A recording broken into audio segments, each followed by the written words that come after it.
ಬೆಳಗಾವಿಯಲ್ಲಿ ಮೇ ತಿಂಗಳಲ್ಲಿ ನಡೆಯುವಂತ DCC bank ಚುನಾವಣೆ ರಂಗೇರಲಿದೆ. ಡಿಸಿಸಿ ಬ್ಯಾಂಕ್ ಮೇಲೆ ಹಿಡಿತವನ್ನ ಸಾಧಿಸಲಿಕ್ಕೆ ಕತ್ತಿ ಸಹೋದರರು, ಜಾರಕಿಹೊಳಿ ಸಹೋದರರು ಹಾಗೂ ಸವದಿ ಬಣದ ನಡುವೆ ಪೈಪೋಟಿ ಏರ್ಪಡುವುದು ಬಹುತೇಕ ಖಚಿತವಾಗಿದೆ. ಈ ನಡುವೆ ಸವದಿ ಆಪ್ತ ಶಾಸಕರೊಬ್ಬರು ಸಹ ಡಿಸಿಸಿ ಬ್ಯಾಂಕ್ ಮೇಲೆ ಕಣ್ಣಿಟ್ಟಿದ್ದಾರೆ. ಈ ಹಿನ್ನೆಲೆಯಲ್ಲಿ ಜಾರಕಿಹೊಳಿ ಹಾಗೂ ಸವದಿಯನ್ನ ಒಂದೇ ವೇದಿಕೆ ಮೇಲೆ ತರುವಂತ ಯತ್ನ ಮಾಡಿದ್ರು. ಹಾಗಾದ್ರೆ ಯಾರು ಆ ಶಾಸಕ ಅಂತೀರಾ? ಇಲ್ಲಿದೆ ನೋಡಿ ವರದಿ.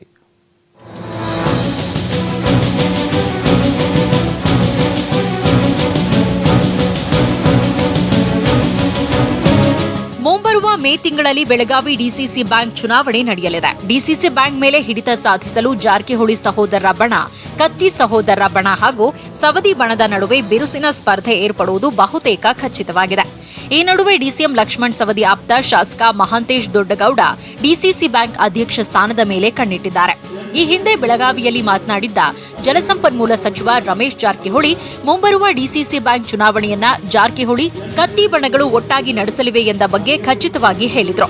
ಡಿಸಿ ಬ್ಯಾಂಕ್ ನಾವು ರಮೇಶ್ ಕತ್ತಿ ನಾವು ಒಂದಲ್ಲ, ಅವ್ರನ್ನ ಕೂಡಿ ಮಾಡ್ತೀವಿ. ರಮೇಶ್ ಕತ್ತಿ ಕಂಪನಿ ನಮಗಲಾಗಲ್ಲ, ನಾವು ರಮೇಶ್ ಕತ್ತಿ ನಾವು ಕೂಡಿ ಲಕ್ಷ್ಯ ಮಾಡ್ತೀವಿ. ನಮಗೆ ಅದು ನೋಡಿ, ಅದರಲ್ಲಿ ನೋಡಿ ಪಕ್ಷ ಅಲ್ಲ, ಅದು ಸಂಘದಲ್ಲಿ ಸಂಘಟನೆ ಅಲ್ಲಿ ಪಕ್ಷಾತೀತ ಪಕ್ಷ ಬದಲ ಅಲ್ಲಿ ನಾವು ರಮೇಶ್ ಕತ್ತಿ ಅವರು, ಉಮೇಶ್ ಕತ್ತಿ ನಾನು ಬಾಲ್ಚಂದ್ರ ಕೂಡಿ ಲಕ್ಷ್ಯ ಮಾಡ್ತೀವಿ.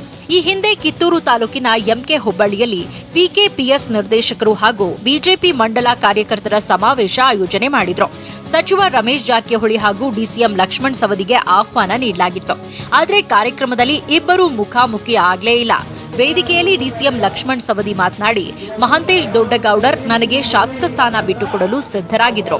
ಮಹಾಂತೇಶ್ ದೊಡ್ಡಗೌಡರ ಬಗ್ಗೆ ನನಗೆ ಹೆಮ್ಮೆ ಇದೆ.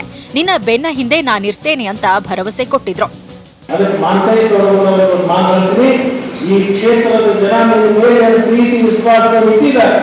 ಯಾವುದೇ ಕಾರಣಕ್ಕಾಗಿ ಕೈಗಾಗಲ್ಲ ಅಂದ್ರೆ ಈ ಕೆಲಸವನ್ನು ಮಾಡು.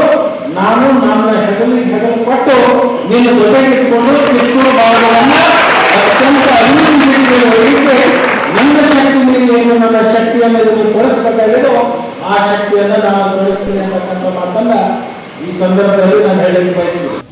ಒಟ್ಟಾರೆ ಮುಂಬರುವ ಡಿಸಿಸಿ ಬ್ಯಾಂಕ್ ಚುನಾವಣೆ ಅತ್ಯಂತ ಪ್ರತಿಷ್ಠಿತವಾಗಿದ್ದು ಹೇಗೆಲ್ಲ ತಿರುವು ಪಡ್ಕೊಳ್ಳಲಿದೆ ಎಂಬುದನ್ನ ಕಾದು ನೋಡಬೇಕು. ಕ್ಯಾಮರಾಮನ್ ಪ್ರವೀಣ್ ಜೊತೆಗೆ ಚಂದ್ರಕಾಂತ್ ಸುಗಂಧಿ, ನ್ಯೂಸ್ 18 ಕನ್ನಡ, ಬೆಳಗಾವಿ.